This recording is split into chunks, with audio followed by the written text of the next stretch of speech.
Sejak malam itu, kehidupan di kampung lembah kembali damai. Ayu dan keluarganya tidak lagi diganggu oleh suara-suara aneh atau bayangan mengerikan. Namun, meski kehidupan mereka kembali normal, Ayu tahu bahwa ia telah menyaksikan sesuatu yang luar biasa. Sesuatu yang akan selalu membekas dalam ingatannya. Cerita kuntilanak tetap hidup sebagai legenda di desa tersebut, menjadi peringatan tentang pentingnya keadilan dan pengampunan. Ayu, meskipun masih merasa takut kadang-kadang, tahu bahwa meski keadilan tidak selalu datang dengan mudah, ia selalu membawa kedamaian pada akhirnya. Cerita ini mengajarkan kita bahwa dendam dan keadilan adalah dua hal yang sangat erat kaitannya. Kadang untuk menemukan kedamaian sejati, kita harus berani menghadapi rasa sakit dan memberi maaf, bahkan kepada mereka yang telah menyakiti kita. Tanpa pengampunan, kedamaian akan sulit tercapai, baik bagi yang hidup maupun yang telah meninggal.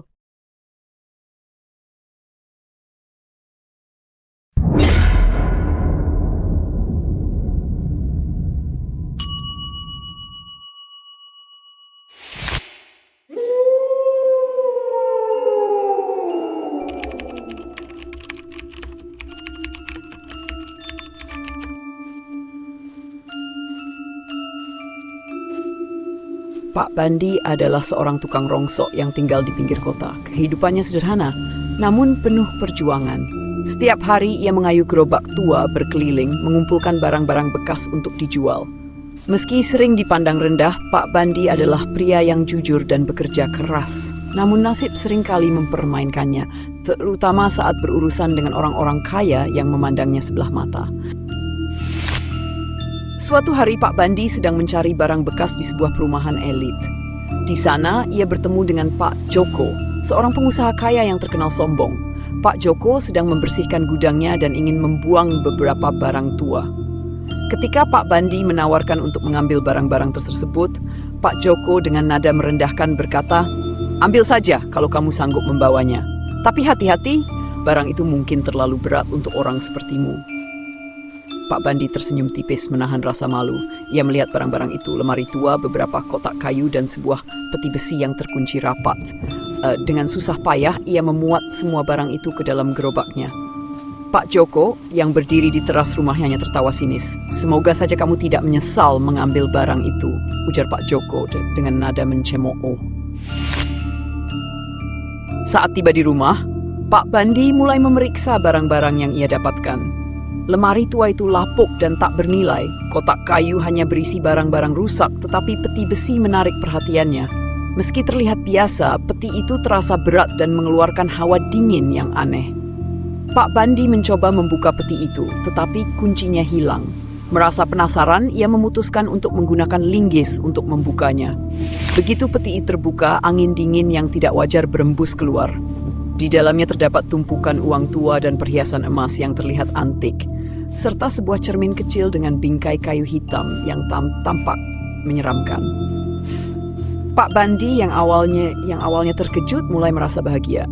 Ini rejeki tak terduga. Ia berencana menjual perhiasan itu untuk memperbaiki hidupnya. Namun malam itu sesuatu yang aneh terjadi. Saat tidur, Pak Bandi mendengar suara langkah kaki di luar rumahnya.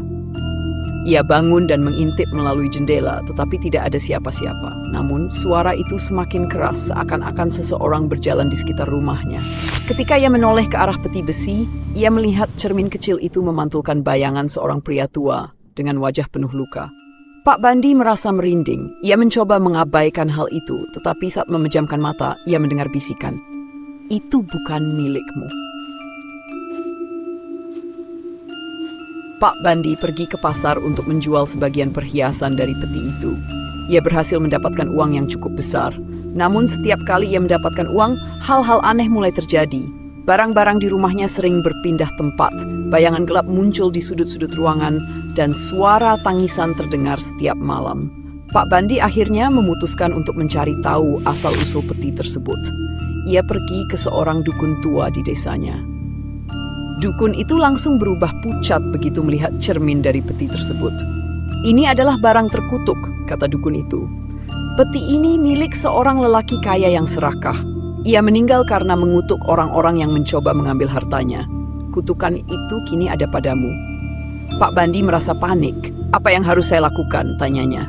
Dukun itu menjelaskan bahwa satu-satunya cara untuk menghentikan kutukan adalah dengan mengembalikan peti itu kepada pemiliknya atau memberikan harta itu kepada orang yang lebih membutuhkannya.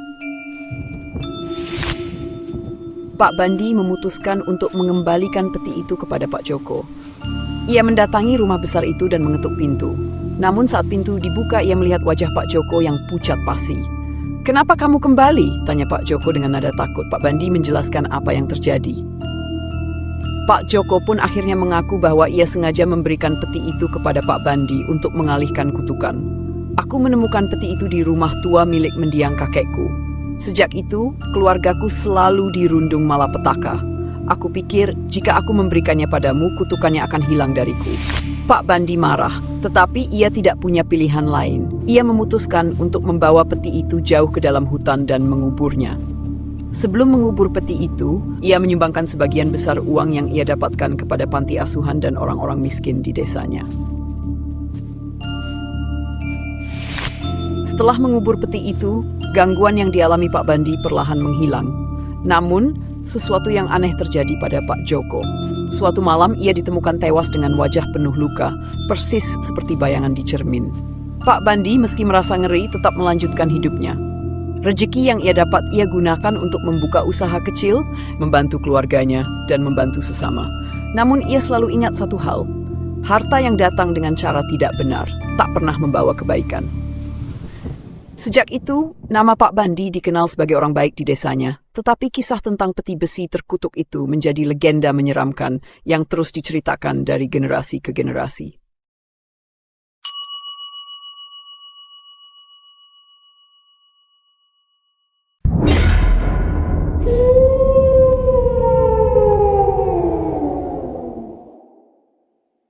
Namun sebelumnya jangan lupa like, share, dan subscribe agar tidak ketinggalan cerita menarik lainnya. Beni adalah seorang pria biasa yang tinggal di sebuah desa kecil. Hidupnya awalnya sederhana, cukup bahagia bersama istrinya Siti. Mereka menjalani kehidupan dengan penuh perjuangan, mengandalkan hasil panen di sawah kecil mereka.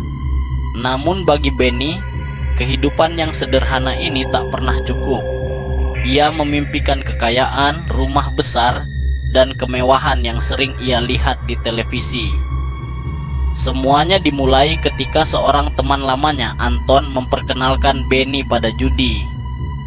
"Sekali coba, Ben," kata Anton sambil tersenyum lebar. "Kalau menang, kau bisa langsung kaya." Awalnya Beni ragu, tetapi rasa penasaran mengalahkan logikanya. Ia meminjam sedikit uang untuk mencoba taruhan kecil di meja judi yang tersembunyi di pinggiran desa. Keberuntungan awal menghampirinya. Dalam semalam, ia menggandakan uangnya. Euforia kemenangan itu membuatnya ketagihan.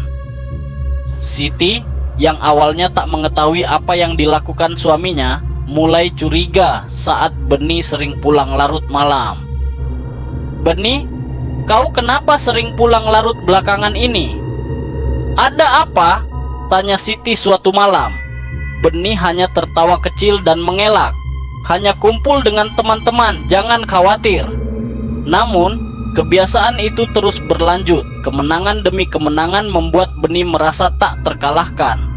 Tetapi keberuntungan tidak bertahan lama. Dalam beberapa minggu, ia mulai kalah. Kekalahan kecil berubah menjadi besar, dan dalam waktu singkat, semua uang yang ia menangkan sebelumnya habis. Tak hanya itu, Beni mulai meminjam uang dari rentenir untuk terus bermain, berharap bisa menebus kekalahannya. Hutang menumpuk dan tekanan dari para rentenir semakin berat. Mereka datang ke rumah, menggedor pintu, dan mengancam akan mengambil semua yang dimiliki Beni. Siti, yang akhirnya mengetahui kebiasaan buruk suaminya, menangis dan memohon agar ia berhenti. "Beni, cukup. Lihat apa yang sudah kau lakukan pada kita. Hentikan sebelum semuanya terlambat." Siti berteriak sambil menangis. Namun, Beni merasa putus asa. Ia percaya bahwa satu kemenangan besar lagi akan mengembalikan semuanya. Pada saat itulah seorang pria misterius bernama Pak Rahman muncul. Pak Rahman mengenakan pakaian serba hitam dan berbicara dengan suara tenang namun menakutkan. "Aku dengar kau butuh uang cepat," katanya sambil tersenyum tipis. "Aku bisa membantumu keluar dari masalah ini, tapi ada syaratnya." Tanpa berpikir panjang, Benny setuju. "Apa yang harus aku lakukan?" Pak Rahman menatapnya tajam. "Datanglah ke hutan belakang desa tengah malam. Bawa sesuatu yang kau anggap paling berharga." Malam itu, Benny pergi ke hutan dengan cincin pernikahan yang diberikan oleh istrinya. Ia tahu cincin itu adalah simbol kasih sayang mereka, tetapi ia merasa tak ada pilihan lain. Pak Rahman sudah menunggu di tengah hutan, berdiri di samping api unggun kecil. "Berikan tumbalmu," kata Pak Rahman sambil melafalkan mantra dalam bahasa yang tak dimengerti Benny. Tanpa ragu, Benny menyerahkan cincin itu. Sebuah angin kencang tiba-tiba menerjang, dan suara-suara aneh terdengar dari segala arah. Tanah di sekitar mereka bergetar, dan tak lama kemudian sebuah kantong emas muncul di depan Benny. "Ini yang kau inginkan," ujar Pak Rahman sebelum menghilang ke dalam kegelapan. Benny pulang dengan hati penuh harapan. Esok harinya, ia kembali ke meja judi dan, seperti sebuah keajaiban, ia selalu menang. Kekayaannya bertambah dalam waktu singkat, hutangnya lunas, dan ia bahkan bisa membeli tanah tambahan untuk memperluas sawahnya. Namun, kebahagiaan itu tidak bertahan lama. Beberapa hari kemudian, Siti mulai sakit tanpa sebab yang jelas. Tubuhnya melemah, matanya kosong, dan ia sering berbicara sendiri. Dokter desa tak menemukan penyebab penyakitnya, dan semua pengobatan tradisional tak membuahkan hasil. Benny, yang awalnya mengabaikan tanda-tanda aneh ini, akhirnya sadar bahwa sesuatu yang tidak wajar sedang terjadi.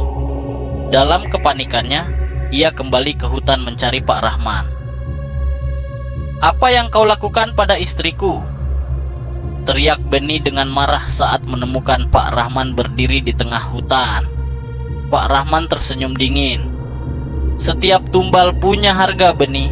Kau menyerahkan sesuatu yang berharga, tapi kau tak menyadari nilainya sepenuhnya. Istrimu adalah bagian dari perjanjian itu."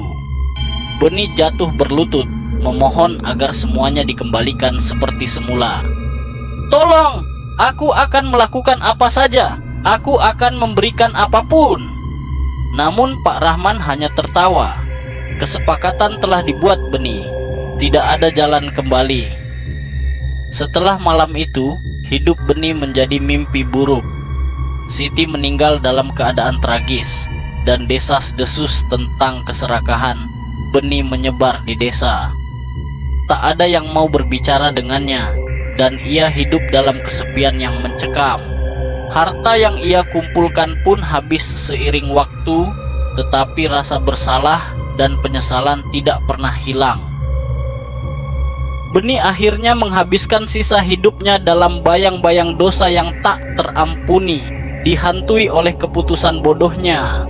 Di akhir hidupnya ia menyadari bahwa kekayaan yang diperoleh dari jalan keliru akan selalu membawa kehancuran. Judi adalah candu, dan pesugihan adalah perangkap yang tak memberi jalan keluar.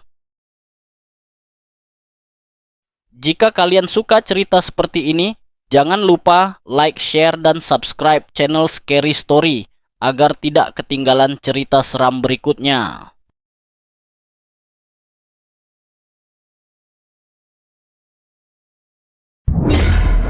Selamat datang di channel Scary Story. Namun sebelumnya, jangan lupa tekan tombol subscribe dan nyalakan loncengnya agar tidak ketinggalan update cerita terbaru dari channel ini.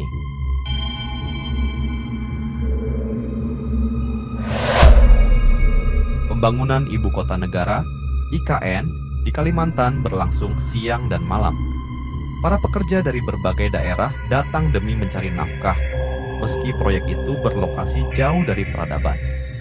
Lokasi pembangunan dikelilingi hutan lebat yang menyimpan cerita-cerita lama dari penduduk setempat.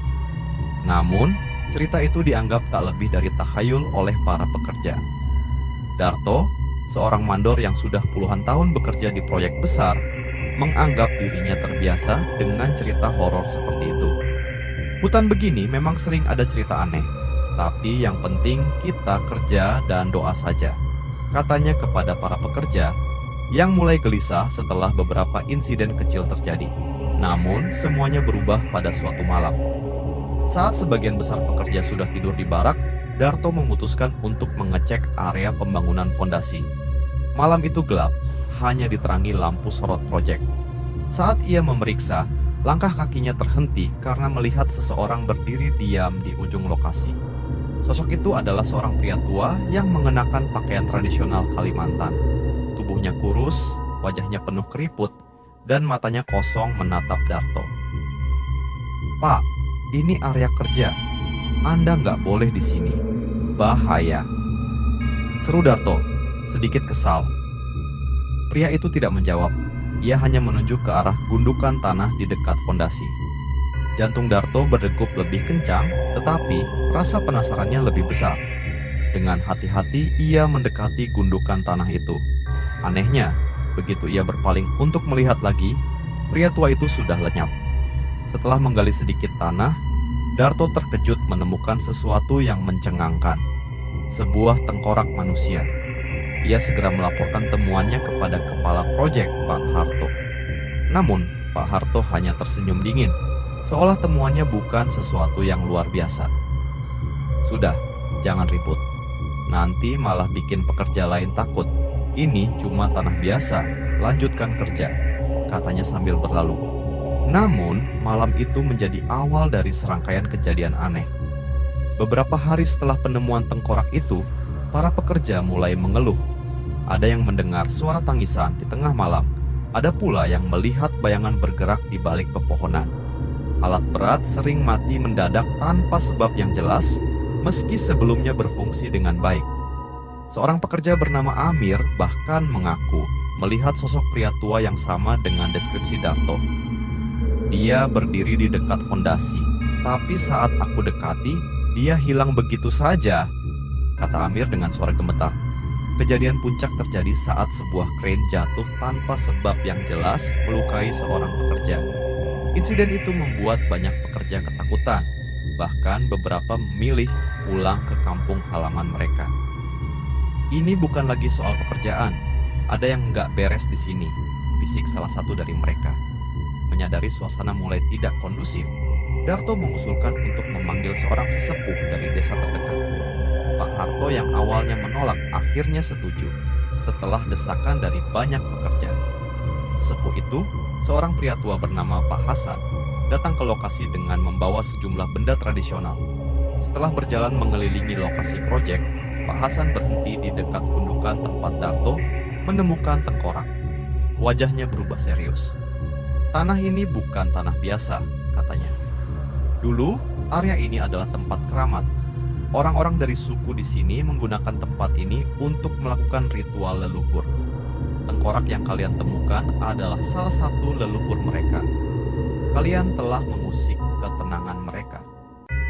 Pak Hasan kemudian meminta izin untuk melakukan ritual pembersihan. Namun, ia memberi peringatan tegas. Meski sudah dibersihkan, mereka mungkin tidak akan pergi sepenuhnya. Sebagian dari mereka akan tetap mengawasi. Ritual dilakukan pada malam hari. Pak Hasan menyalakan dupa dan membaca mantra dalam bahasa lokal, diikuti dengan taburan bunga dan persembahan makanan. Suasana malam itu begitu hening, hanya terdengar suara angin yang berhembus pelan. Setelah ritual selesai, suasana proyek menjadi lebih tenang. Tidak ada lagi insiden besar, meski beberapa pekerja mengaku masih merasakan kehadiran yang aneh, terutama di malam hari. Darto, meski merasa lega, tak bisa melupakan pengalaman itu. Setiap kali ia berjalan di dekat fondasi, ia merasa seperti diawasi. Bahkan, ada saat di mana ia mendengar bisikan pelan, "Jangan lupa, kami masih di sini." Proyek IKN terus berjalan, tetapi kisah misteri ini menjadi legenda di antara para pekerja. Setiap orang yang baru datang selalu diperingatkan, jangan sembarangan di sini. Hargai tanah ini karena ada yang menjaga. Itu tadi kisah misteri proyek pembangunan IKN. Jika kalian suka dengan cerita seperti ini, jangan lupa like, share, dan subscribe agar tidak ketinggalan cerita terbaru lainnya. Terima kasih.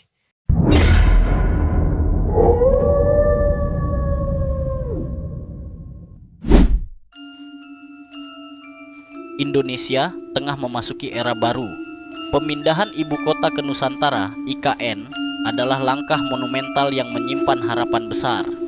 Namun, di balik kemegahan proyek ini, ada kisah yang tidak pernah sampai ke permukaan. Kisah tentang rahasia gelap, pertarungan gaib, dan perjuangan yang tidak terlihat oleh mata manusia. Hari itu, Surya, seorang insinyur muda, ditugaskan untuk bergabung dalam tim pembangunan IKN. Sebagai anak muda yang penuh semangat, ia merasa bangga menjadi bagian dari sejarah besar bangsa. Tetapi, sejak ia tiba di lokasi, ada sesuatu yang membuat bulu kuduknya berdiri. "Pak, kenapa ada sebagian area yang tidak boleh dimasuki?" tanyanya pada salah satu senior, Pak Hendra.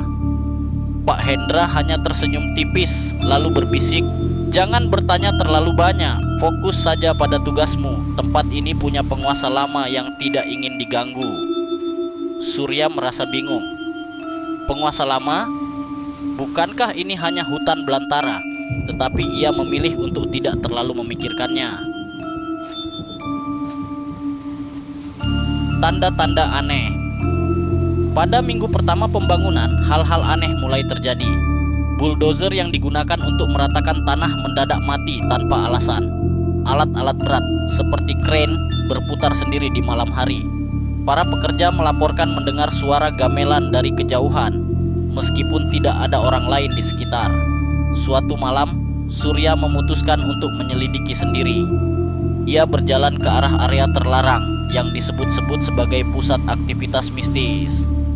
Saat ia mendekati tempat itu, ia melihat pohon besar yang berdiri tegak di tengah tanah yang telah diratakan.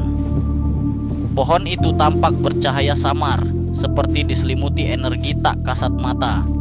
Tiba-tiba, udara di sekitarnya menjadi dingin. Dari bayang-bayang pohon muncul seorang pria tua dengan pakaian tradisional Jawa. "Kau tidak seharusnya berada di sini," kata pria itu dengan suara yang menggema. Pria tua itu memperkenalkan dirinya sebagai penjaga wilayah tersebut, seorang abdi dari kerajaan gaib yang telah menjaga hutan itu selama ratusan tahun. Ia menjelaskan bahwa wilayah ini bukan sekadar hutan biasa, tetapi pintu gerbang menuju dunia lain. "Wilayah ini telah lama menjadi tempat perlindungan bagi kami, para leluhur dan makhluk gaib. Pembangunanmu telah mengganggu keseimbangan," katanya. Surya mencoba menjelaskan bahwa proyek ini bukan hanya untuk kepentingan manusia modern, tetapi juga untuk masa depan seluruh bangsa. Namun, sang penjaga gaib tidak mudah diyakinkan. "Kalian harus memberikan penghormatan kepada kami. Jika tidak, bencana akan datang," ujar pria tua itu sebelum menghilang. Keesokan harinya, Surya menceritakan pengalaman itu kepada Pak Hendra. Ternyata pihak proyek sudah mengetahui keberadaan para penjaga gaib sejak awal. Tim spiritual telah dikirim sebelumnya untuk melakukan negosiasi dengan penghuni gaib, tetapi tidak semuanya berhasil. "Ada beberapa tempat yang energinya terlalu kuat. Kami tidak bisa sembarangan," kata Pak Hendra. Demi kelangsungan proyek, para sesepuh desa setempat diundang untuk melakukan ritual adat. Surya yang awalnya skeptis, kini mulai percaya bahwa ada hal-hal di luar logika yang harus dihormati. Namun, ritual itu tidak cukup. Malam berikutnya, angin kencang tiba-tiba menerjang lokasi pembangunan. Tenda-tenda roboh dan suara gemuruh seperti perang terdengar dari arah hutan. Seorang dukun lokal yang membantu proyek itu mengatakan bahwa ada kelompok makhluk gaib yang menolak keberadaan manusia di wilayah mereka. "Ini bukan hanya soal ritual, mereka sedang menguji niat kita," kata sang dukun. Dukun itu kemudian memimpin sebuah doa besar, mengundang kekuatan leluhur untuk membantu. Dalam penglihatannya, ia melihat makhluk-makhluk gaib bertarung di dimensi lain, berusaha mempertahankan wilayah mereka. Surya, meski tidak bisa melihat langsung, merasakan ketegangan di udara. Ia berdoa dalam hati agar pembangunan ini tidak berakhir menjadi malapetaka. Setelah beberapa malam yang penuh dengan gangguan, akhirnya situasi mulai mereda. Sang penjaga gaib kembali menemui Surya dalam mimpinya. Kami telah menerima niat baik kalian, namun ingatlah, jangan sampai proyek ini merusak lebih